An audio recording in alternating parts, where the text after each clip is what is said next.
नमस्कार। आप देख रहे हैं स्पेशल कवरेज न्यूज और मैं हूं आपके साथ शिव कुमार मिश्रा। एक बड़ी खबर बंगाल से आ रही है, जहां अचानक ज्ञानेश कुमार के 200 अफसरों ने इस्तीफा दे दिया। कितने? 200। और इससे ठीक 4-5 दिन पहले इकाई 50 वीएलओज ने इस्तीफा दिया था। यानी अब 250 वीएलओ ने बीते एक सप्ताह के भीतर इस्तीफा दे दिया। दफ्तर में तोड़फोड़ हुई है। वहां के विधायक ने कहा है कि चुनाव आयोग का इलाज डंडे से करूंगा, कब्र से ढूंढ लाऊंगा वोटरों को। और इस सब घटना के बाद हड़कंप मच गया है। पूरे प्रदेश में उहापोह की स्थिति हो गई है कि आखिर फरक्का जिले में बीएलओज क्यों दे रहे हैं इस्तीफा, किसका दबाव है, किसका प्रभाव है। कल ही सुप्रीम कोर्ट ने ज्ञानेश कुमार को कड़ी चेतावनी दी थी कि आप एकाएक कोई नियम कानून नहीं बदल सकते हैं। जब फॉर्म 6 के साथ 7 सबूत लेते हैं तो फिर एसआईआर पर 11 कागजात क्यों? इस पर बड़ी लताड़ लगाई गई। उनके अधिवक्ता ने भी कहा कि मान्यवर, हम किसी वोटर के साथ ज्यादती नहीं कर रहे हैं। लेकिन उसके बाद ये वोट काटने का अभियान जो बंगाल में रोज वीएलओज बता रहे हैं, ये सबके सामने आ रहा है। आखिर क्यों? क्या सर्वोच्च अदालत के आदेश का परिपालन पूरी तरीके से ज्ञानेश कुमार नहीं कर रहे हैं? सुप्रीम कोर्ट के आदेश मिलने के बाद चुनाव आयोग ने भी वहां के 4 बड़े अधिकारियों को नोटिस जारी किया है। क्योंकि चुनाव आयोग ने कहा, सुप्रीम कोर्ट ने कहा है कि चुनाव आयोग को, उनके अधिकारियों को सुरक्षा देने का काम बंगाल पुलिस की जिम्मेदारी है। लेकिन इस सब के बीच ये जो खबर आ रही है 200 अधिकारियों के इस्तीफे की, इसने सबको हिला के रख दिया है। ये पूरी खबर आपके समक्ष लेकर अभी आऊंगा, और उससे पहले आप लोगों से गुजारिश है कि चैनल को सब्सक्राइब कीजिए, लाइक कीजिए, शेयर कीजिए और वीडियोस को आगे बढ़ाइए। कई दिनों से ये बेखौफ खबरें आप तक नहीं पहुंच रही हैं, उसका भी रीजन है आप लोगों ने लाइक शेयर कम करना कर दिया है। और वीडियोस को आगे बढ़ाइए, तभी ये खबरें आप तक पहुंचेंगी। तो चलिए शुरू करते हैं। एसआईआर की फाइनल लिस्ट पर टीएमसी विधायक की धमकी से बवाल मच गया। सब तो ठीक, वरना डंडे से इलाज कर दूंगा। वोटर लिस्ट रिवीजन को लेकर टीएमसी विधायक मोनिरुल इस्लाम के भड़काऊ बयान से पश्चिम बंगाल की राजनीति बेहद गर्मा गई है। मुर्शिदाबाद में हुए हंगामे और 200 बीएलओ के इस्तीफे के बाद सियासी टकराव और तेज हो गया है। दरअसल पश्चिम बंगाल के मुर्शिदाबाद जिले में हंगामा हुआ है, 200 बीएलओ ने इस्तीफा दिया है। और उसके बाद ये फरक्का की खबर, फरक्का के विधायक का भड़काऊ बयान, इसने पूरा बंगाल हिलाकर रख दिया है। विवादित बयानबाजी को लेकर हमेशा सुर्खियों में रहने वाले तृणमूल कांग्रेस यानी टीएमसी के फरक्का विधायक मोनिरुल इस्लाम ने एक बार फिर भड़काऊ बयान देकर पश्चिम बंगाल की राजनीति में हलचल मचा दी है। वोटर लिस्ट की गहन समीक्षा एसआईआर को लेकर उन्होंने चेतावनी भरे लहजे में कहा है कि नई मतदाता सूची ठीक नहीं रही तो राज्य में हर जगह आग लगती दिखाई देगी।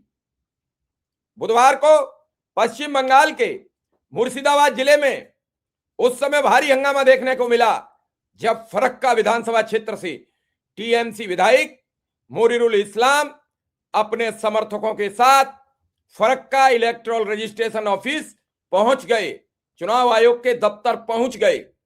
उस दौरान वहां वोटर लिस्ट रिवीजन का काम चल रहा था।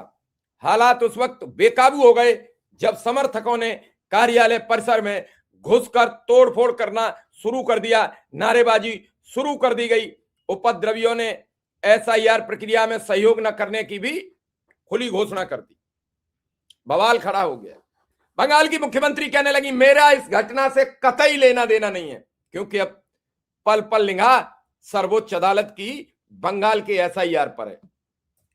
कल सर्वोच्च अदालत के सुनवाई के दौरान, हालांकि आज भी सुनवाई चल रही है, सुनवाई की खबर मिलते ही हम फिर आपके समक्ष खबरें लेकर हाजिर होंगे, लेकिन सर्वोच्च अदालत ने यह पूछा कि ये एसआईआर इस देश में गंभीर परिणाम पैदा कर देगी। ये बात बड़ी गंभीर chief justice of India justice Suryakant ने सार्वजनिक रूप से कही है, और ये बात एक एक नागरिक को समझनी चाहिए और मुख्य चुनाव आयुक्त ज्ञानेश कुमार को बेहद तल्लीनता से समझना चाहिए कि आखिर अदालत कह क्या रही है। दरअसल ये हंगामा उस समय हो गया, हंगामे के बाद 200 बूथ लेवल अफसर बीएलओ ने सामूहिक रूप से इस्तीफा दे दिया। बीएलओ का कहना है कि वे लगातार दबाव और मानसिक तनाव से काम कर रहे हैं, उनके लिए निष्पक्ष रूप से ड्यूटी निभाना मुश्किल हो गया है। घटना के वक्त मौके पर मौजूद विधायक मोनरुल इस्लाम ने, हालांकि टीएमसी की ओर से किसी भी तरह की तोड़फोड़ में शामिल होने से इंकार किया गया है। उन्होंने कहा यह सब परेशान नागरिकों की स्वतः स्फूर्त प्रतिक्रिया थी।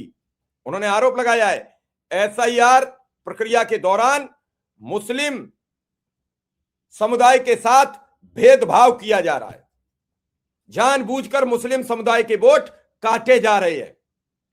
मुनीरुल इस्लाम ने सफाई देते हुए कहा प्रदर्शन स्थल पर कोई भी टीएमसी का झंडा मौजूद नहीं था।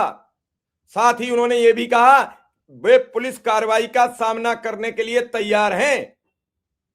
टीएमसी विधायक के बयान के बाद भारतीय जनता पार्टी ने इस पर तीखी प्रतिक्रिया व्यक्त की है।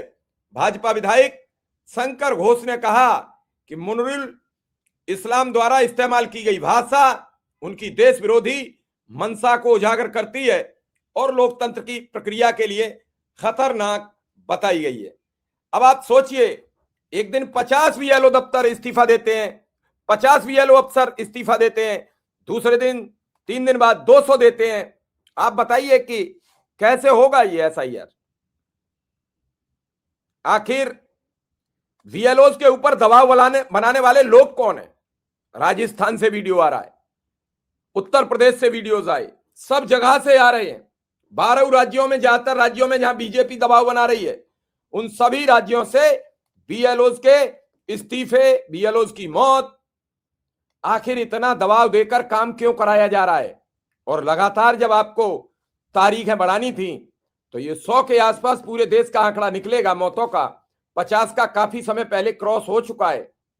इन मौतों का असली गुनहगार, असली जिम्मेदार कौन होगा? जब आपको समय देना था, जब आपको विधिवत समय पूरा कराना था, तो फिर इतने दबाव और प्रभाव में ये एसआईआर क्यों करवाई गई? और इसके पीछे किसकी मंशा थी? इस एसआईआर पर जो खर्चा आएगा वो कौन वहन करेगा? कहां लिखित आदेश है? किसने कहा चुनाव आयोग से कि एसआईआर कराइए? चुनाव आयोग कोई एक चुनाव आयुक्त, मुख्य चुनाव आयुक्त के बाद 2 और चुनाव आयुक्त होते हैं। उनमें से संधू जी ने कहा कि व्हाट्सएप के आए हुए मैसेज के बाद एसआईआर कराना प्रारंभ कर दिया गया। ना कोई नोटिंग है, ना कोई ड्राफ्टिंग है। ये मैंने नहीं कहा, ये मैंने नहीं बताया। लेकिन क्या इस सब के बावजूद आप सोचेंगे इतनी बड़ी तादाद में चुनाव आयोग के अधिकारी इस्तीफा देते हो और वो बात करते हो और सब बताते हो, और विधायक जी ये कह रहे हो कि मैं कब्र से वोट खोद लाऊंगा, तो क्या आपको लगता है कहीं पर भी संविधान के अनुसार काम हो रहा है? विपक्ष हो या सत्ता पक्ष हो, कोई भी ये बात सुनने को राजी क्यों नहीं है? क्या कारण है?